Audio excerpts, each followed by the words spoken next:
ಸಾಮ್ರಾಟ್ ಮುಂಚೆ ಹೇಳಿದಂತೆ ಸುರಕ್ಷಾ ಕೇಳುವಷ್ಟರಲ್ಲಿ ಲಲಿತಾ ಅವರು ಗಾಬರಿ ಪಡ್ತಾ, ಸುರಕ್ಷಾ ನನ್ನ ಮಾತು ಕೇಳಮ್ಮ, ಅದೆಲ್ಲ ಆಮೇಲೆ ಸುರಕ್ಷಾ, ಮೊದಲಿಗೆ ನೀನು ಸ್ವಲ್ಪ ತಿಂಡಿ ಮಾಡು ಅಂದರು. ಅಮ್ಮ ತಿಂಡಿ ಆಮೇಲೆ, ಮೊದಲು ಬೇಗ ಸಾಮ್ರಾಟ್ನನ್ನ ಕರಿಯಮ್ಮ, ನಾನು ಅರ್ಜೆಂಟಾಗಿ ಅವನ ಜೊತೆ ಮಾತಾಡಬೇಕು ಪ್ಲೀಸ್ ಅಂದ್ಲು ಸುರಕ್ಷಾ. ಸುರಕ್ಷಾ, ನೀನು ಹೆಚ್ಚು ಗಾಬರಿ ಪಡದೆ ನಾನು ಹೇಳೋದನ್ನು ಕೇಳು. ಸಾಮ್ರಾಟ್ ಹೊರಗೆ ಹೋಗಿದ್ದಾನೆ. ಇನ್ನು ನೀನು ಹಾಲ್ನಲ್ಲಿ ನೋಡಿದ್ದೆಲ್ಲ ನಿಜವೇ. ವಿಜಯ್ ಸಾಮ್ರಾಟ್ನ ತಮ್ಮನೇ. ಅವನು ಹೇಗೆ ತೀರಿ ಹೋದ ಏನು ಆ ವಿವರಗಳನ್ನೆಲ್ಲ ಸಾಮ್ರಾಟ್ನೇ ನಿನ್ನ ಜೊತೆ ಮಾತಾಡ್ತೀನಿ ಅಂದಿದ್ದಾನೆ. ಆದರೆ ಇವತ್ತಲ್ಲ, ಇವತ್ತು ನೀನು ಅತಿಯಾಗಿ ಯೋಚನೆ ಮಾಡಿ ಸುಸ್ತಾಗ್ತಿದೆಯಾ ಅಂದಿದ್ದಾನೆ. ಅದಕ್ಕೆ ಆ ವಿಷಯಗಳನ್ನೆಲ್ಲ ನಿನಗೆ ಅವನೇ ನಾಳೆ ಹೇಳ್ತೀನಿ ಅಂದಿದ್ದಾನೆ. ಇನ್ನು ಅದರ ಬಗ್ಗೆ ಏನು ಆಲೋಚನೆ ಮಾಡದೆ ನೆಮ್ಮದಿಯಾಗಿರು ಇವತ್ತು. ಮೊದಲು ನೀನು ತಿಂಡಿ ಮಾಡು. ಮತ್ತು ಕಂದ ನಿದ್ದೆಯಿಂದ ಎದ್ದರೆ ತಿನ್ನೋದಕ್ಕಾಗಲ್ಲ ಅಂತ ಅವಳೇ ಹತ್ತಿರ ಇದ್ದು ತಿನ್ನಿಸಿದ್ಲು. ಸಾಮ್ರಾಟ್ ಎಲ್ಲ ಹೇಳ್ತೀನಿ ಅಂದಿದ್ದಕ್ಕೆ ಸುರಕ್ಷಾ ಸುಮ್ಮನಾದಲೇ ಹೊರತು ಅವಳ ಮನಸ್ಸಿನಲ್ಲಿ ಮಾತ್ರ ಎಷ್ಟೋ ಆಲೋಚನೆಗಳು. ಅವೆಲ್ಲದಕ್ಕೂ ಉತ್ತರ ಕೇವಲ ಸಾಮ್ರಾಟ್ ಹೇಳೋ ನಿಜಗಳಲ್ಲೇ ಅಡಗಿದೆ. ತಿಂಡಿ ಏನೋ ಮಾಡಿದ್ಲು, ಆದರೆ ಸುರಕ್ಷಾಳ ಆಲೋಚನೆಗಳು ನಿಲ್ತಿಲ್ಲ. ಆ ದಿನ ವಿಜ್ಜು ತನ್ನನ್ನು ಭೇಟಿಯಾದ ದಿನ, ವಿಜ್ಜು ತನ್ನ ಜೊತೆ ಮಾತಾಡಿದ ಮಾತುಗಳು, ಪೊಲೀಸರು ವಿಜ್ಜುವನ್ನು ಕರ್ಕೊಂಡು ಹೋಗಿದ್ದು ಎಲ್ಲವೂ ಕಣ್ಮುಂದೆ ಸ್ಪಷ್ಟವಾಗಿ ಬಂದು ಹೋದವು. ತಾನು ಇಂಡಿಯಾಗೆ ಬಂದ ಮೊದಲ ಬಾರಿ ಸಾಮ್ರಾಟ್ನ ನಡವಳಿಕೆ, ಅವನ ಮಾತುಗಳು ಎಲ್ಲವನ್ನು ನೆನಪು ಮಾಡಿಕೊಂಡ್ಳು ಸುರಕ್ಷಾ. ಅವಳಿಗೆ ಎಲ್ಲೋ ಸ್ವಲ್ಪ ಅನುಮಾನ ಶುರುವಾಯಿತು. ವಿಜ್ಜು ತನ್ನನ್ನು ಭೇಟಿಯಾದ ದಿನವೇ ಆತ್ಮಹತ್ಯೆ ಮಾಡ್ಕೊಂಬಿಟ್ನಾ ಅಂತ. ಆದರೆ ಯಾಕೆ ಆ ದಿನ ಅವರಿಬ್ಬರ ಮಧ್ಯೆ ಅಂತಹ ದೊಡ್ಡ ಜಗಳ ಏನೂ ಆಗಿರಲಿಲ್ವಲ್ಲ. ಅಷ್ಟು ಸಣ್ಣ ಜಗಳಕ್ಕೆ ಆತ್ಮಹತ್ಯೆವರೆಗೆ ಹೋಗಿರ್ತಾನಾ? ನಿಜವಾಗಿಯೂ ಅವನು ಆತ್ಮಹತ್ಯೆ ಮಾಡ್ಕೊಂಡಿದ್ದಾನಾ? ಆಲೋಚನೆಯಲ್ಲಿ ಆ ದಿನ ಕಳೆದು ಕತ್ತಲು ಆವರಿಸ್ತು. ದಿನವೆಲ್ಲ ಕಾಣಿಸ್ಕೊಳ್ದಿದ್ರು ರಾತ್ರಿಗೆ ಮಾತ್ರ ಖಂಡಿತವಾಗಿ ಮನೆಗೆ ಬರ್ತಾನೆ ಅಂದ್ಕೊಂಡು ಸಾಮ್ರಾಟ್ನ ಪಾದ ನೋಡಿ ಕಾಯ್ತಿದ್ಲು ಸುರಕ್ಷಾ. ಲಲಿತಾ ಅವ್ರು ರಾತ್ರಿಯ ಊಟ ತಂದರು ಸುರಕ್ಷಾಗಾಗಿ. ಅಮ್ಮ, ಸಾಮ್ರಾಟ್ ಇನ್ನೂ ಮನೆಗೆ ಬರಲಿಲ್ವಾ? ಇಲ್ಲಮ್ಮ, ಇವತ್ತು ನನ್ನ ಇಲ್ಲೇ ಮಲಗು ಅಂತ ಹೇಳಿದ್ದಾನೆ. ಅದೇನು ಇಲ್ಲಿ ಅಂದರೆ ಅವನು ರಾತ್ರಿ ಕೂಡ ಮನೆಗೆ? ಗೊತ್ತಿಲ್ಲ ಸುರಕ್ಷಾ, ಸಾಮ್ರಾಟ್ ತುಂಬ ಬೇಸ್ತರದಲ್ಲಿದ್ದ ಬೆಳಗ್ಗೆ. ನಾನು ಏನು ಮಾತಾಡೋದಕ್ಕಾಗಲಿಲ್ಲ. ಹೌದಾ ಅಮ್ಮ, ಒಂದು ಬಾರಿ ನಿನ್ನ ಫೋನ್ ಕೊಡು, ನಾನು ಕರೆ ಮಾಡಿ ಮಾತಾಡ್ತೀನಿ. ಯಾಕಮ್ಮ? ಈಗಾಗಲೇ ಸಾಮ್ರಾಟ್ ಹೇಳಿದಾನಲ್ವ ಎಲ್ಲ ವಿಷಯಗಳನ್ನ ನಾಳೆ ಮಾತಾಡ್ತೀನಿ ಅಂತ. ಅಮ್ಮ, ನಾನೇನು ಆ ವಿಷಯದ ಬಗ್ಗೆ ಕೇಳಲ್ಲ, ಮಾಮೂಲಿಯಾಗಿ ಮಾತಾಡ್ತೀನಿ. ಮನೆಗೆ ಯಾಕೆ ಬರಲಿಲ್ಲ ಅಂತ ಕೇಳ್ತೀನಿ ಅಂದ್ಲು. ಸರಿ, ನೀನು ತಿಂತಾಯಿರು, ನಾನು ಹೋಗಿ ಫೋನ್ ತರ್ತೀನಿ ಅಂತ ತಟ್ಟೆಯನ್ನು ಸುರಕ್ಷಾ ಕೈಗೆ ನೀಡಿ ಅವರ ರೂಮ್ಗೆ ಹೋದರು ಲಲಿತಾ. ಸ್ವಲ್ಪ ಹೊತ್ತಿಗೆ ಲಲಿತಾ ಅವ್ರ ಫೋನಿಂದ ಮೊದಲ ಬಾರಿ ಹೊರಗೆ ಕರೆ ಹೋಯಿತು. ಅದು ಕೂಡ ಸುರಕ್ಷಾ ಕೈಯಿಂದ. ಅದು ಸಾಮ್ರಾಟ್ನ ನಂಬರ್ಗೆ. ಲಲಿತಾ ಅವರಿಗೆ ಅಮೇರಿಕಾಗೆ ಬಂದ ಮೇಲೆ ಸಾಮ್ರಾಟ್ ಕೊಡಿಸಿದ ಫೋನ್ ಅದು. ರಿಂಗ್ ಪೂರ್ತಿ ಮುಗಿದು ಹೋಗ್ತಿದ್ರು, ಸಾಮ್ರಾಟ್ ಕಡೆಯಿಂದ ಉತ್ತರ ಬರಲಿಲ್ಲ. ಇನ್ನೊಂದು ಬಾರಿ ಮಾಡಿದ್ಲು ಸುರಕ್ಷಾ. ಆದರೆ ಮತ್ತೆ ಅದೇ ಉತ್ತರ. ಸಾಮ್ರಾಟ್ ಕರೆ ಸ್ವೀಕರಿಸಲಿಲ್ಲ. ಇನ್ನು ಮತ್ತೆ ಕರೆ ಮಾಡಲಿಲ್ಲ ಸುರಕ್ಷಾ. ಏನಮ್ಮ, ಮಾತಾಡಿದ್ಯಾ ಸಾಮ್ರಾಟ್ ಜೊತೆ? ಕೇಳಿದ್ರು ತಟ್ಟೆಯನ್ನು ತೊಳೆದು ಬರಲು ಹೋದ ಲಲಿತಾ. ಇಲ್ಲಮ್ಮ, ಫೋನ್ ರಿಸೀವ್ ಮಾಡ್ತಿಲ್ಲ. ಹೋ, ಯಾವುದಾದ್ರೂ ಕೆಲಸದಲ್ಲಿರಬಹುದೇನೋ ಅಂತ ಮಗುವನ್ನು ನೋಡ್ತಾ ಇರು, ನಾನು ಹೋಗಿ ಊಟ ಮಾಡ್ಕೊಂಡು ಬರ್ತೀನಿ ಅಂದರು. ಹ್ಞೂ ಸರಿ ಅಮ್ಮ. ಲಲಿತಾ ಅವರು ಹೋಗುತ್ತಲೇ ಮಗುವಿನ ಜೊತೆ ಆಟವಾಡತ್ಲೇ ಪದೇ ಪದೇ ಫೋನ್ ನೋಡ್ತಾ ಇದ್ಲು ಸುರಕ್ಷಾ. ಸಾಮ್ರಾಟ್ನ ಕರೆ ಬರ್ತದ್ದೇನೋ ಅಂತ. ಲಲಿತಾ ಅವರು ಬಂದ ಮೇಲೂ ಕೂಡ ಸಾಮ್ರಾಟ್ನಿಂದ ಕರೆ ಬರಲಿಲ್ಲ. ಆಲೋಚನೆಯಲ್ಲೇ ಮಲಗಿದ್ಲು ಸುರಕ್ಷಾ. ಆದರೆ ನಿದ್ದೆ ಬರಲಿಲ್ಲ. ತುಂಬ ಹೊತ್ತಿನ ನಂತರ ಯಾವಾಗಲೋ ಕಣ್ಮುಚ್ಚಿದವು ಸುರಕ್ಷಾಳಿಗೆ. ಸರಿಯಾಗಿ ಸಮಯಕ್ಕೆ ಕಣ್ಬಿಟ್ಟ ಸಾಮ್ರಾಟ್. ಬೆಳಗ್ಗೆ ಮನೆಯಲ್ಲಿ ಸಾಮ್ರಾಟ್ನನ್ನು ವಿಜ್ಜುವಿನ ಆಲೋಚನೆ ಗಲಾಟೆ ಸುತ್ತುವರಿತಿದ್ರೆ ಇನ್ನು ಅಲ್ಲಿ ಇರೋದಕ್ಕೆ ಮನಸ್ಸಾಗಲಿಲ್ಲ. ಸುಮ್ಮನೆ ಅಲ್ಲಿಂದ ಹೊರಗೆ ಬಂದಿದ್ದ. ಎಲ್ಲಿಗೋದ್ರೂ ವಿಜ್ಜುವಿನ ನೆನಪುಗಳು ಅವನನ್ನು ಬಿಡಲಿಲ್ಲ. ಆ ದಿನ ಇಡೀ ಎಲ್ಲೆಲ್ಲೋ ಅಲೆದಾಡ್ದ. ಕೊನೆಗೆ ಅವನ ಚಿಕ್ಕವನಿದ್ದಾಗಲೇ ವಿಜ್ಜುವಿನ ಹೆಸರಿನಲ್ಲಿ ಶುರು ಮಾಡಿದ ಅನಾಥಾಶ್ರಮಕ್ಕೆ ಹೋದ. ಅಲ್ಲಿ ಕೂಡ ತುಂಬ ಜನ ವಿಜ್ಜುವಿನ ಥರ ಮಾನಸಿಕ ತೊಂದರೆ ಎದುರಿಸ್ತಿರೋರೇ ಇದ್ದಾರೆ. ಇಂತಹ ತೊಂದರೆ ಎದುರಿಸುವವರಿಗೆ ಸರಿಯಾದ ಚಿಕಿತ್ಸೆ ಇಲ್ಲದಿದ್ದರೆ ಒಂದು ಬಾರಿ ಅವರೆಲ್ಲ ಸೈಕೋಗಳಾಗಿ ಕೂಡ ಬದಲಾಗ್ತಾರೆ. ಇಲ್ಲಿ ನಾನು ವಿಜ್ಜುವನ್ನು ಹುಚ್ಚು ರೋಗಿ ಅಂತ ಎಲ್ಲೂ ಹೇಳಿಲ್ಲ, ತೋರಿಸಿಲ್ಲ. ಖಂಡಿತವಾಗಿ ಅವನು ಹುಚ್ಚನಲ್ಲ ಕೂಡ. ಅವನಿಗೆ ಕೇವಲ ಒಂದು ಸಮಸ್ಯೆ ಇತ್ತು ಅಷ್ಟೇ. ಅನಾಥಾಶ್ರಮದಲ್ಲಿ ಇರುವ ಮಕ್ಕಳೆಲ್ಲರೂ ಅನಾಥರೇ. ಕೆಲವರು ಹುಟ್ಟಿದ ಮೇಲೆ ಅನಾಥರಾದರೆ, ಇನ್ನು ಕೆಲವರು ಈ ತೊಂದರೆಯಿಂದ ಹೊರಬಂದ ಮೇಲೆ ತಂದೆ ತಾಯಂದಿರಿಂದ ನಿರಾಕರಣೆಗೆ ಒಳಗಾದವರು ಅವರೆಲ್ಲ. ಇಂಥ ಸಮಸ್ಯೆಗೆ ಚಿಕಿತ್ಸೆ ತಗೊಂಡ್ರೆ ಸರಿಯಾಗತ್ತೆ ಅಂದ್ಕೊಳ್ಳುವವರು ಕೆಲವರಾದರೆ, ಇದೊಂದು ದೊಡ್ಡ ಕಾಯಿಲೆ ಅಂತ ಭಾವಿಸಿ ಮಕ್ಕಳನ್ನು ದೂರ ಮಾಡಿಕೊಳ್ಳುವವರು ಎಷ್ಟೋ ಮಂದಿ. ಅಂಥವರನ್ನು ಎಲ್ಲರನ್ನೂ ಸೇರಿಸಿ ತನ್ನ ಅನಾಥಾಶ್ರಮಕ್ಕೆ ಸೇರಿಸ್ಕೊಂಡು ಅವರೆಲ್ಲರಿಗೂ ತಿಂಗಳಲ್ಲಿ 3 ದಿನ ಸ್ವತಃ ತಾನೇ ಕೌನ್ಸಿಲಿಂಗ್ ಚಿಕಿತ್ಸೆ ನೀಡ್ತಾನೆ ಸಾಮ್ರಾಟ್. ಹಾಗೆ ಆ ದಿನ ಅಲ್ಲಿರೋ ಮಕ್ಕಳಲ್ಲಿ ಸಾಮ್ರಾಟನ್ನು ನೋಡಿಕೊಳ್ಳಲು ಆಶ್ರಮಕ್ಕೆ ಹೋದ ಸಾಮ್ರಾಟ್. ಸ್ವಲ್ಪ ಹೊತ್ತು ಮಕ್ಕಳ ಜೊತೆ ಸಮಯ ಕಳೆದ. ಸಂಜೆವರೆಗೂ ಅಲ್ಲೇ ಕಳೆದ ಸಾಮ್ರಾಟ್ ಕತ್ತಲಾಗ್ತಿದ್ದಂತೆ ಅಲ್ಲಿಂದ ಮನೆಗೆ ಹೋಗಲು ಮನಸ್ಸಿಲ್ಲದೆ ಆಸ್ಪತ್ರೆಗೆ ಹೋದ. ತನ್ನ ಕೊಠಡಿಗೆ ಹೋದ ಸಾಮ್ರಾಟ್ ಅಲ್ಲೇ ಹೊಂದ್ಕೊಂಡಿದ್ದ ತನ್ನ ವೈಯಕ್ತಿಕ ರೂಮ್ಗೆ ಹೋಗಿ ಮತ್ತೆ ವಿಜ್ಜುವಿನ ನೆನಪುಗಳೊಂದಿಗೆ ತುಂಬ ಹೊತ್ತಿನವರೆಗೆ ತನ್ನ ಕಣ್ಣೀರಿಗೆ ಸ್ವಾತಂತ್ರ್ಯವನ್ನು ನೀಡಿ, ಬೆಳಗ್ಗಿನಿಂದ ಆಹಾರವಿಲ್ಲದ ಅವನ ಶರೀರ ಅತ್ತು ಸುಸ್ತಾಗಿದ್ದರಿಂದ ನಿದ್ದೆ ಹೋದ. ಸರಿಯಾಗಿ ಅವನು ನಿದ್ದೆಯಲ್ಲಿದ್ದಾಗಲೇ ಸುರಕ್ಷಾ ಕರೆ ಬಂದಿತ್ತು. ತನ್ನ ಫೋನನ್ನು ಯಾವಾಗಲೂ ಸೈಲೆಂಟ್ನಲ್ಲಿ ಹಾಕಿದ್ದ ಸಾಮ್ರಾಟ್ ನಿದ್ದೆಯಿಂದ ಎದ್ದ ಮೇಲೆ ಕರೆಗಳ ಪಟ್ಟಿಯಲ್ಲಿ ಲಲಿತಾ ಅವರ ನಂಬರ್ನಿಂದ ಬಂದ ಮಿಸ್ಡ್ ಕಾಲ್ಸ್ ನೋಡಿ ಕೂಡಲೇ ಗುರುತು ಹಿಡ್ದ. ಅವು ಸುರಕ್ಷಾಳು ಮಾಡಿದ್ದಾಳೆ ಅಂತ. ಲಲಿತಾ ಅವ್ರ ನಂಬರ್ನಿಂದ ಫೋನ್ ಅಂತ ನೋಡಿದ ಕೂಡಲೇ ಸುರಕ್ಷಾ ವಿಷಯ ತಿಳ್ಕೊಳ್ಳೋದಕ್ಕೆ ಮಾಡಿದ್ದಾಳೆ ಅಂತ ಅರ್ಥ ಆದರೂ ಕೂಡ ಯಾವುದೇ ರಿಸ್ಕ್ ತೆಗೆದುಕೊಳ್ಳದ ಸಾಮ್ರಾಟ್ ಅವರ ಮನೆಯ ಲ್ಯಾಂಡ್ಲೈನ್ ನಂಬರ್ಗೆ ಕರೆ ಮಾಡ್ದ. ಶ್ರೀನಿವಾಸ್ ಅವರು ಫೋನ್ ಎತ್ತಿದ್ರಿಂದ ಅವರಿಗೆ ಅನುಮಾನ ಬರದಂತೆ ಸುರಕ್ಷಾ ಬಗ್ಗೆ, ವೈಶಾಲಿ ಅವ್ರ ಬಗ್ಗೆ ವಿಚಾರಿಸ್ದ.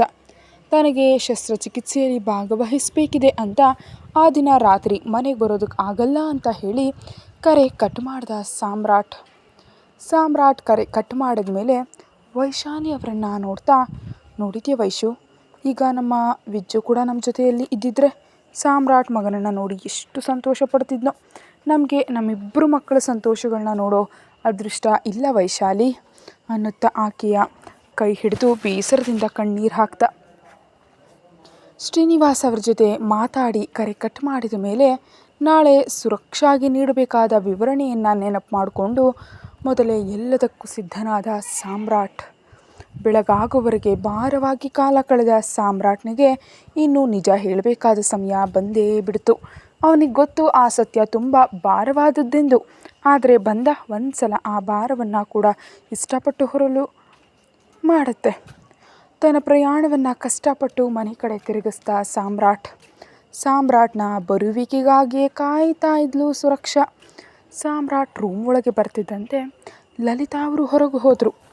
ಅಲ್ಲಿವರೆಗೆ ತನ್ನ ಪ್ರಶ್ನೆಗಳನ್ನೆಲ್ಲ ಕಷ್ಟಪಟ್ಟು ಅಡಗಿಸಿಟ್ಕೊಂಡಿದ್ದ ಸುರಕ್ಷಾ ಒಮ್ಮೆಲೆ ಪ್ರಶ್ನೆಗಳ ಸುರಿಮಳೆಗರಿಯುವಷ್ಟರಲ್ಲಿ, ಸುರಕ್ಷಾ ತಿಂಡಿ ಮಾಡಿದ್ಯಾ ಅಂದ ಮಗುವನ್ನು ಎತ್ಕೊಳ್ತಾ ಸಾಮ್ರಾಟ್. ಹಾಂ, ಅದು ಆಮೇಲೆ ಇರಲಿ, ಸತ್ಯ ಹೇಳಿ ಸಾಮ್ರಾಟ್, ನಿನ್ನೆ ನಿಮ್ಮ ಡ್ಯಾಡಿ ಹೇಳಿದ್ರಲ್ಲ ವಿಜಯ್ ಬಗ್ಗೆ, ಅವ್ರು ಹೇಳಿದ್ದೆಲ್ಲ ನಿಜ ಏನಾ? ನಿಜವಾಗಿಯೂ ವಿಜಯ್ ಇಂಡಿಯಾದಲ್ಲಿ ಯಾರೋ ಹುಡುಗಿ ಮೋಸ ಮಾಡಿದ್ರಿಂದಲೇ ಸಾಯೋದಕ್ಕೆ ಪ್ರಯತ್ನಿಸಿದ್ನಾ? ಆತ್ಮಹತ್ಯೆ ಮಾಡ್ಕೊಂಡ? ಆ ಹುಡುಗಿಯ ಹೆಸರು ನನ್ನ ಹೆಸರು ಒಂದೇನಾ? ಅದಕ್ಕೇನ ನೀನು ನನ್ನ ಮೇಲೆ ಸೇಡು ತೀರಿಸ್ಕೊಂಡಿದ್ದು ಅಂತ ಸಾಲು ಸಾಲು ಪ್ರಶ್ನೆಗಳನ್ನು ಹಾಕಿದ್ಲು. ಸುರಕ್ಷಾ ಪ್ಲೀಸ್ ಸುಮ್ಮನಿರು, ನಿನ್ನ ಪ್ರಶ್ನೆಗಳೆಲ್ಲದಕ್ಕೂ ನಾನು ಉತ್ತರ ಕೊಡ್ತೀನಿ, ಸ್ವಲ್ಪ ತಾಳ್ಮೆಯಿಂದ ಇರು ಅಂತ ವಿಜಯ್ಗೆ ಮತ್ತು ತನಗಿದ್ದ ಪ್ರೀತಿ, ವಿಜ್ಜುವಿಗೆ ಇದ್ದ ಕಾಯಿಲೆ ಬಗ್ಗೆ ಹೇಳಿ, ತಿಳಿಯದೆ ತನಗೆ ಸುರಕ್ಷಾ ಹೆಸರಿನಲ್ಲಿ ಸಾಮಾಜಿಕ ಜಾಲತಾಣದಲ್ಲಿ ಪರಿಚಯವಾದ ಹುಡುಗಿ ಬಗ್ಗೆ ಹೇಳ್ದ.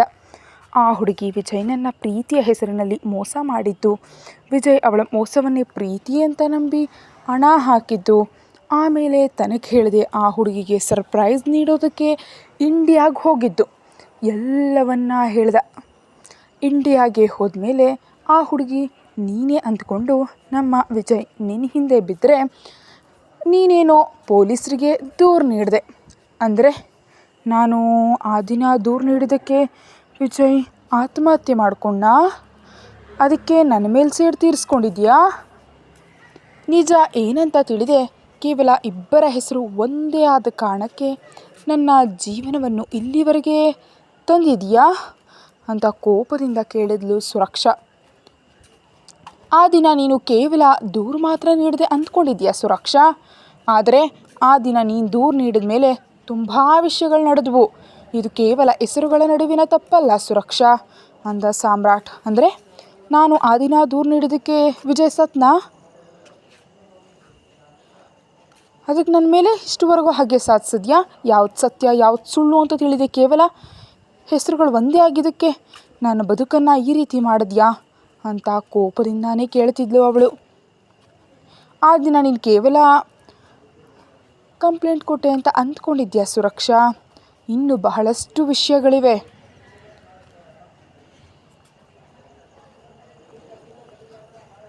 ಏನು ಕೇಳಿದ್ಲು ಸುರಕ್ಷಾ ಆಶ್ಚರ್ಯದಿಂದ. ಆ ಹುಡುಗಿ ಕೇವಲ ನಿನ್ನ ಹೆಸರನ್ನು ಮಾತ್ರ ಅಲ್ಲ ಸುರಕ್ಷಾ, ನಿನ್ನ ಫೋಟೋವನ್ನು ಕೂಡ ಬಳಸ್ಕೊಂಡಿದ್ದಾಳೆ. ತನ್ನ ID ನಿನ್ನ ಹೆಸರು ಮತ್ತು ಫೋಟೋದಿಂದ ಸೃಷ್ಟಿಸಿದ್ದಾಳೆ. ವಾಟ್? ನನ್ನ ಫೋಟೋ ಇಟ್ಟು ಒಂದು ID ಕ್ರಿಯೇಟ್ ಮಾಡಿ ನಿಮ್ಮ ತಮ್ಮನ ಜೊತೆ ಚಾಟ್ ಮಾಡಿದಾಳಾ? ಹೌದು ಸುರಕ್ಷಾ, ಕೇವಲ ಚಾಟ್ ಮಾತ್ರ ಅಲ್ಲ, ಅದಕ್ಕಿಂತ ಮಿಗಿಲಾಗಿ ಬಹಳಷ್ಟು ಮಾಡಿದ್ದಾಳೆ. ನನ್ನ ತಮ್ಮನನ್ನು ಮೋಸ ಮಾಡಲು ನೋಡಿದ್ದಾಳೆ. ಪ್ರೀತಿಯ ಹೆಸರಿನಲ್ಲಿ ಅವನನ್ನು ಹುಚ್ಚನನ್ನಾಗಿ ಮಾಡಿದ್ದಾಳೆ. ಅವನನ್ನು ಹಣ ಕೇಳಿದಾಳೆ. ಅವನು ಆ ಹುಡುಗಿಯ ಕಪಟ ಪ್ರೀತಿಯನ್ನು ನಂಬಿ ಎಷ್ಟು ಬಾರಿ ಎಷ್ಟು ಲಕ್ಷಗಟ್ಟಲೆ ಹಣ ಹಾಕಿದ್ದಾನೆ ನಿನಗೆ ಗೊತ್ತಿಲ್ಲ. ಹಣ ಹೋಗೋದು ನನ್ನ ಮಟ್ಟಿಗೆ ದೊಡ್ಡ ವಿಷಯ ಆಗಿರಲಿಕ್ಕಿಲ್ಲ. ಅವನು ಕೊಟ್ಟ ಲಕ್ಷಗಳಿಗಿಂತ ಇನ್ನು ಎಷ್ಟು ಲಕ್ಷ ಬೇಕಿದ್ದರೂ ನಾನು ಅವಳಿಗೆ ಕೊಟ್ಟು ಅವಳಿಂದ ನನ್ನ ತಮ್ಮನನ್ನು ಕಾಪಾಡ್ಕೊಳ್ತಾ ಇದ್ದೆ. ಆದರೆ ಆ ಹುಡುಗಿ ಐ ಲವ್ ಯು ಅನ್ನೋ ಸುಂದರವಾದ ಸುಳ್ಳನ್ನು ವಿಜುವಿಗೆ ಹೇಳಿದಾಳೆ. ಅವನು ಅದೇ ನಿಜವಾದ ಪ್ರೀತಿ ಅಂದುಕೊಂಡು ಅವಳ ಜೊತೆಗೆ ತನ್ನ ಜೀವನವನ್ನು ಊಹಿಸ್ಕೊಂಡಿದ್ದ. ಅವಳು ಪ್ರೀತಿಯಿಂದ ಸುಳ್ಳು ಹೇಳಿದ ಹುಟ್ಟಿದ ಹಬ್ಬದ ದಿನವನ್ನೇ ನಿಜವಂತ ನಂಬಿ ಆ ದಿನ ಅವನು ಇಂಡಿಯಾಕ್ಕೆ ಬಂದು ಆ ಹುಡುಗಿಗೆ ಸರ್ಪ್ರೈಸ್ ನೀಡೋಣ ಅಂತ ಅಂದ್ಕೊಂಡಂತೆ ನನಗೆ ಹೇಳದೆ ಅಮ್ಮನಿಗೆ ಸುಳ್ಳು ಹೇಳಿ ಆ ದಿನ ಇಂಡಿಯಾಕ್ಕೆ ಬಂದಿದ್ದ. ಅದಕ್ಕೆ ಆ ದಿನ ಎದುರಿಗಿದ್ದ ನಿನ್ನನ್ನು ನೋಡಿ ತನ್ನ ಜೊತೆ ಚಾಟ್ ಮಾಡಿದ ನಿಜವಾದ ಸುರಕ್ಷಾ ಅಂದ್ಕೊಂಡು ನಿನ್ನ ಹಿಂದೆ ಬಂದಿದ್ದ. ಆದರೆ ನಿನಗೆ ಗೊತ್ತಿರಲಿಲ್ಲ ಅಲ್ವಾ ಅವನು ನಿನ್ನ ಹೆಸರಿನ ಬೇರೆ ಹುಡುಗಿ ಕೈಯಲ್ಲಿ ಮೋಸ ಹೋಗಿದ್ದಾನೆ ಅಂತ. ನೀನವನ್ನ ಯಾರೋ ಪುಂಡ ಅಂತ ಅಂದ್ಕೊಂಡೆ. ನಿನಗೆ ಕಿರುಕುಳ ನೀಡ್ತಿದ್ದಾನೆ ಅಂದ್ಕೊಂಡೆ. ಹರಾಸ್ಮೆಂಟ್ ಕೇಸ್ ಅಡಿ ಪೊಲೀಸರಿಗೆ ದೂರು ನೀಡಿದೆ. ಅವನದನ್ನು ತಡ್ಕೊಳ್ಳೋದಕ್ಕಾಗಲಿಲ್ಲ. ನನಗೆ ಮೋಸ ಮಾಡಿ ನಿನ್ನ ಹತ್ರ ಬಂದರೆ ನೀನು ಅವನಿಗೆ ಮೋಸ ಮಾಡಿದೆ ಅನ್ನೋ ವಿಷಯವನ್ನು ತಡ್ಕೊಳ್ಳೋದಕ್ಕೆ ಅವನಿಂದ ಆಗಲೇ ಇಲ್ಲ. ಪೊಲೀಸ್ ಸ್ಟೇಷನ್ನಲ್ಲಿ ನನ್ನ ಬಗ್ಗೆ ಎಷ್ಟು ಕೇಳಿದರೂ ಕೂಡ ಎಲ್ಲಿ ನನ್ನ ಗೌರವ ಹೋಗುತ್ತೋ ಅಂತ ಹೇಳಲಿಲ್ಲ. ನಿನಗೊಂದು ವಿಷಯ ಗೊತ್ತಾ ಸುರಕ್ಷಾ? ಕನಿಷ್ಠ ನಿನ್ನ ಹೆಸರಿನಲ್ಲಿ ಆ ಹುಡುಗಿ ಮಾಡಿದ ಚಾಟ್ ಆಗಲಿ, ಕನಿಷ್ಠ ನಿನ್ನ ಫೋಟೋ ಇದ್ದ ID ಕೂಡ ಹೊರಗೆ ಬಿಡಲಿಲ್ಲ. ಯಾಕೊತ್ತಾ ಸುರಕ್ಷಾ? ಅವನಿಂದ ಎಲ್ಲಿ ನಿನ್ನ ಗೌರವ ಹೋಗುತ್ತೋ ಅಂತ ಅವನಿಗೆ ಚಿಂತೆ ಇತ್ತು. ಅವನೊಬ್ಬ ಹುಡುಗ, ಆದರೆ ಆ ಚಾಟ್ ID ಹೊರಗೆ ಬಿಟ್ಟರೆ ಎಲ್ಲಿ ನಿನ್ನ ಗೌರವ ಕೂಡ ಹೋಗುತ್ತೋ ಅಂತ ಅವನನ್ನು ಪೊಲೀಸರು ಎಷ್ಟು ಟಾರ್ಚರ್ ಕೊಟ್ಟರು ಕೂಡ ನಮ್ಮ ಹೆಸರುಗಳನ್ನ ಎಲ್ಲಿಯೋ ಹೊರಗೆ ಬರೋದಕ್ಕೆ ಬಿಡಲಿಲ್ಲ ಅವನು. ಯಾಕಂದರೆ ಅವನ ಪ್ರೀತಿ ನಿಜವಾಗಿತ್ತು ಸುರಕ್ಷಾ. ಅವನು ಪ್ರೀತಿಸಿದ ನಿಜ. ಅವನ ಮನಸ್ಸು ಅಷ್ಟು ಮುರಿದು ಆಮೇಲೆ ಪೊಲೀಸರಿಗೆ ಬೇಸರ ಬಂದು ಮೊದಲು ತಪ್ಪು ಅಂತ ಕೇಸ್ ದಾಖಲಿಸದೆ ಅವನನ್ನು ಬಿಟ್ಟು ಕಳಿಸಿದ್ರು. ಹಾಗೆ ಪೊಲೀಸ್ ಸ್ಟೇಷನ್ನಿಂದ ಹೊರಗೆ ಬರೋದು, ಆ ಹೋಟೆಲ್ ಟೆರೇಸ್ ಮೇಲೆ ನಡೆದಿದ್ದೆಲ್ಲ ಹೇಳ್ದ ಸಾಮ್ರಾಟ್. ಅದನ್ನು ಕೇಳಿದ ಸುರಕ್ಷಾ ಗಾಬರಿಯಿಂದ, ಅಂದರೆ ನಿಜವಾಗಿಯೂ ವಿಜಯ್ ಅಲ್ಲಿಂದ ಜಿಗಿದ್ಬಿಟ್ನಾ ಕೇಳಿದ್ಲು. ನೀನು ಇಂಡಿಯಾಗೆ ಬಂದೆ ಅಂತ ಹೇಳ್ತಿದ್ಯಲ್ಲ, ಇಂಡಿಯಾಗೆ ಬಂದು ಕೂಡ ವಿಜಯನನ್ನು ನೀನು ಕಾಪಾಡಲಿಲ್ವಾ? ಅಸಲಿಗೆ ಹೇಗೆ ನಡೀತು, ಏನು ನಡೀತು ಅಂತ ಕೇಳಿದ್ಲು ಸುರಕ್ಷಾ. ಆ ದಿನ ಏನು ನಡೀತು ಅಂತ ನಾನು ನಿಮಗೆ ಹೇಳ್ತೀನಿ. ಟೆರೇಸ್ ಮೇಲೆ ಇದ್ದು ಸಾಮ್ರಾಟ್ ಜೊತೆ ಕಾಲಲ್ಲಿ ಮಾತಾಡ್ತಿದ್ದ ವಿಜಯ್ಗೆ ಸಾಮ್ರಾಟ್ ತಾನು ಖಂಡಿತವಾಗಿಯೂ ಬರ್ತೀನಿ ಅಂತ ಹೇಳಿ ಫೋನ್ ಫ್ಲೈಟ್ ಮೋಡ್ನಲ್ಲಿ ಇಟ್ಟ ಕೂಡಲೇ ವಿಜಯ್ ಅಲ್ಲಿವರೆಗೆ ಇದ್ದ ಸುರಕ್ಷಾ ಹೆಸರಿನ ಹುಡುಗಿಯ ನೆನಪುಗಳನ್ನು ಪೂರ್ತಿಯಾಗಿ ಫೋನ್ನಲ್ಲಿ ಅಳಿಸಿ ಹಾಕಿ ಅವರ ಅಣ್ಣನ ಫೋಟೋ ನೋಡ್ತಿರುವಾಗ ಇದ್ದಕ್ಕಿದ್ದಂತೆ ಕೆಳಗೆ ನೋಡಿದ ವಿಜಯ್ಗೆ ಅಷ್ಟು ಎತ್ತರದಿಂದ ಕೆಳಗೆ ನೋಡಿದ ಕೂಡಲೇ ತಲೆ ಸುತ್ತಿ ಸಾಮ್ರಾಟ್ ಕಾಣಿಸಿದಂತೆ ಭಾಸವಾಗಿ ಆಕಸ್ಮಿಕವಾಗಿ ಕಾಲ್ಜಾರಿ ಕೆಳಗೆ ಬಿದ್ದ. ಅಷ್ಟು ಮೇಲಿನ ಮಹಡಿಯಿಂದ ಕೆಳಗೆ ಬಿದ್ದ ವಿಜಯ್ ತಲೆ ನೆಲಕ್ಕೆ ತಗಲಿದ ಕೂಡಲೇ ರಕ್ತ ಹೊರಗೆ ಬರತೊಡಗಿತು. ಆದರೂ ಕೂಡ ಕಣ್ಣು ಮುಚ್ಚದೆ ತೆರೆದು ನೋಡ್ತಿದ್ದ ಅವನ ಕಣ್ಣುಗಳು ಸಾಮ್ರಾಟ್ನ ಬರುವಿಕೆಗಾಗಿಯೇ ಕಾಯ್ತಾ ಇದ್ವು. ಅಲ್ಲಿ ಒಬ್ಬ ಮನುಷ್ಯ ಸಾವು ಬದುಕಿನ ಮಧ್ಯೆ ಕೊನೆಯುಸಿರಿನಲ್ಲಿ ಒದ್ದಾಡ್ತಿದ್ರು ಕೂಡ, ನೂರಾರು ಸಂಖ್ಯೆಯಲ್ಲಿ ಅಲ್ಲಿ ಜನಸಂಚಾರ ನಡೀತಾ ಇದ್ರೂ ಕೂಡ ಕನಿಷ್ಠ ಒಬ್ಬರೆಂದರೆ ಒಬ್ಬರೂ ಕೂಡ ವಿಜುವಿನ ಹತ್ರ ಬರಲಿಲ್ಲ. ದಾರಿಯಲ್ಲಿ ಹೋಗುವವರು ಬಹಳಷ್ಟು ಮಂದಿ ಗುಂಪು ಸೇರಿ ಅವನನ್ನು ನೋಡ್ತಾ ಇದ್ರೆ ಹೊರತು ಪ್ರಾಣ ಹೋಗ್ತಿದ್ದ ಅವನ ನಾಡಿ ಬಗ್ಗೆ ಯಾರೂ ಗಮನ ಹರಿಸಲಿಲ್ಲ. ಬಹಳಷ್ಟು ಮಂದಿ ಆ ಸ್ಥಿತಿಯಲ್ಲಿದ್ದ ವಿಜುವನ್ನು ದೂರದಿಂದಲೇ ನೋಡ್ತಾ ಫೋಟೋಗಳು ವಿಡಿಯೋಗಳನ್ನು ತೆಗೆದು ಅವರ ಅಕೌಂಟ್ಗಳಲ್ಲಿ ಶೇರ್ ಮಾಡಿ ಸಂಭ್ರಮಿಸಿದ್ರೆ ಹೊರತು ಯಾರೂ ಸಹ ಮನುಷ್ಯನನ್ನು ಕಾಪಾಡೋಣ ಅಂತ ಒಬ್ಬರಂದರೆ ಒಬ್ಬರೂ ಕೂಡ ಹತ್ರಕ್ಕೆ ಬರಲಿಲ್ಲ. ಹಾಗೆ ಹೋಟೆಲ್ ಮುಂದೆ ಬಹಳಷ್ಟು ಜನ ಗುಂಪು ಸೇರಿದ್ರಿಂದ ರೆಸ್ಟೋರೆಂಟ್ ಮ್ಯಾನೇಜ್ಮೆಂಟ್ ಹೊರಗೆ ಬಂದು ಎಲ್ಲಿ ಈ ಹೆಣದಿಂದ ಅವರ ವ್ಯಾಪಾರಕ್ಕೆ ಹೊಡೆತ ಬೀಳುತ್ತೋ ಅನ್ನೋ ಭಯದಿಂದ ಪೊಲೀಸರಿಗೆ ಕರೆ ಮಾಡಿ ವಿಷಯ ತಿಳಿಸಿ, ಯಾರೋ ಪ್ರೇಮ ವೈಫಲ್ಯ ಅನಿಸುತ್ತೆ, ಆತ್ಮಹತ್ಯೆ ಮಾಡಿಕೊಳ್ಳಲು ನಮ್ಮ ಬಿಲ್ಡಿಂಗ್ಗೆ ಸಿಕ್ತೆ ಅಂತ ಗುಣಗಾಡಿ ಸೆಕ್ಯೂರಿಟಿ ಕರೆದು ಬಾಡಿಯನ್ನು ತೆಗೀರಿ ಅಂತ ಹೇಳಿದ್ರು. ಕನಿಷ್ಠ ವಿಜ್ಜುವಿನ ಹತ್ರ ಹೋಗಿ ನೋಡಲೂ ಇಲ್ಲ.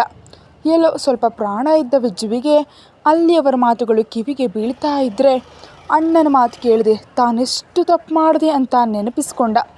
ಪ್ರಾಣಕ್ಕಿಂತ ಹೆಚ್ಚಾಗಿ ನೋಡ್ಕೊಳ್ಳೋ ಅಣ್ಣನನ್ನು ಬಿಟ್ಟು ಇಂಡಿಯಾಗೆ ಬಂದು ಅನಾಥನಾಗಿ ಸಾಯ್ತೀನಿ ಅಂತ ಅವನು ಕನಸಿನಲ್ಲೂ ಊಹಿಸಿರಲಿಲ್ಲ. ಅಣ್ಣನ ಜೊತೆಗಿನ ನೆನಪುಗಳನ್ನು ನೆನೆದು ಬೇಸರದಿಂದ ಕಣ್ಣೀರು ಹಾಕ್ತಾ ವಿಜ್ಜು. ಸ್ವಲ್ಪ ಹೊತ್ತಿಗೆ ಪೊಲೀಸರು ಬಂದು ಆಗಲೇ ವಿಜ್ಜು ತೀರ್ ಹೋಗಿದ್ದರಿಂದ ಚೂರಾದ ಅವನ ಫೋನ್ ಪರ್ಸ್ ಸಂಗ್ರಹಿಸಿಕೊಂಡು ಶವವನ್ನು ಮರಣೋತ್ತರ ಪರೀಕ್ಷೆಗಾಗಿ ಸರ್ಕಾರಿ ಆಸ್ಪತ್ರೆಗಳಿಗೆ ಸ್ಥಳಾಂತರಿಸಿದ್ರು.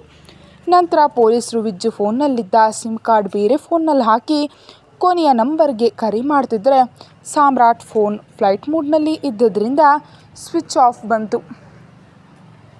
ಸಾಮ್ರಾಟ್ ಇಂಡಿಯಾದಲ್ಲಿ ಇಳಿದ ಕೂಡಲೇ ಸ್ವಿಚ್ ಆನ್ ಮಾಡಿ ನೋಡಿದಾಗ ವಿಜ್ಜು ನಂಬರ್ನಿಂದ ಬಂದ ಮಿಸ್ಡ್ ಕಾಲ್ಸ್ ಲಿಸ್ಟ್ ನೋಡಿ ಕೂಡಲೇ ಕಾಲ್ ಬ್ಯಾಕ್ ಮಾಡ್ದ.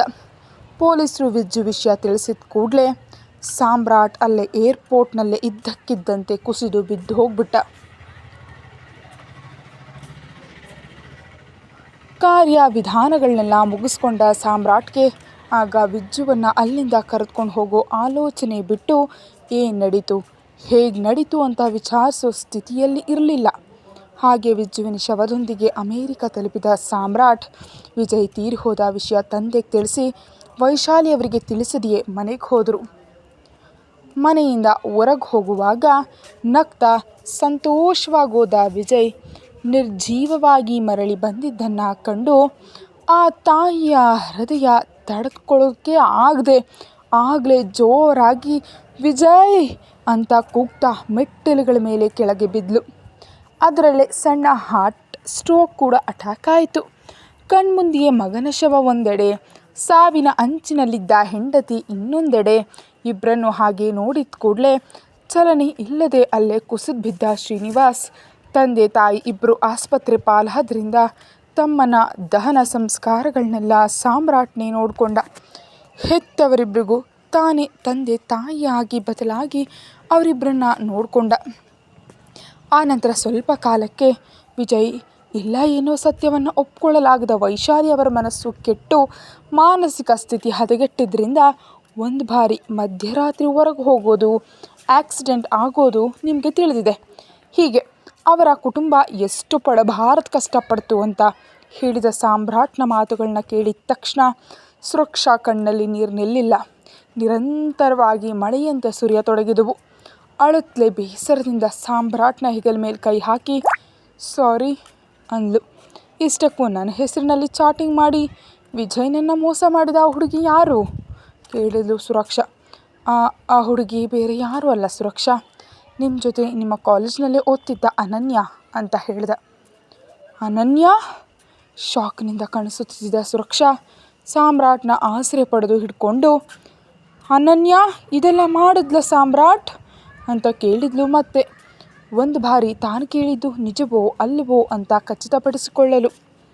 ನಿಜ ಸುರಕ್ಷಾ, ಅನನ್ಯಾಳೆ. ಬೇಕಿದ್ರೆ ಒಮ್ಮೆ ಇದನ್ನು ನೋಡು. ಆ ಹುಡುಗಿ ನಿನ್ನ ಹೆಸರಿನಲ್ಲಿ ವಿಜ್ಜುವನ ಹೇಗೆ ಟ್ರ್ಯಾಪ್ ಮಾಡಿದ್ಲು ಅಂತ. ಸರಿಪಡಿಸಿದ ವಿಜ್ಜುವಿನ ಫೋನ್ನಲ್ಲಿ ಬ್ಯಾಕಪ್ ಮಾಡಿದ ಅನನ್ಯಾಳ ಜೊತೆಗಿನ ಚಾಟಿಂಗ್ ಹಿಸ್ಟ್ರಿ ಎಲ್ಲವನ್ನು ಅವಳ ಮುಂದೆ ಇಟ್ಟ ಸಾಮ್ರಾಟ್. ನಡುಕ್ತಾ ಇರೋ ಕೈಗಳಿಂದ ಆ ಫೋನ್ ಹಿಡ್ಕೊಂಡ ಸುರಕ್ಷಾ ತನ್ನ ಹೆಸರು ಫೋಟೋದಿಂದ ಅನನ್ಯ ಮಾಡಿದ ಚಾಟಿಂಗ್ ನೋಡ್ತಾ ಇದ್ದರೆ ಅವಳಿಗೆ ಕೋಪ, ಆವೇಶ, ಬೇಸರ ಎಲ್ಲವೂ ಒಮ್ಮೆಲೆ ಆವರಿಸಿದ್ವು. ಮೇಲಕ್ಕೆ ಸರಿಸುತ್ತಲೇ ಹೋಗ್ತಿದ್ದ ಸುರಕ್ಷಾಗೆ ಕೆಲವು ಕಡೆ ತುಂಬ ಅಸಭ್ಯವಾಗಿದೆ.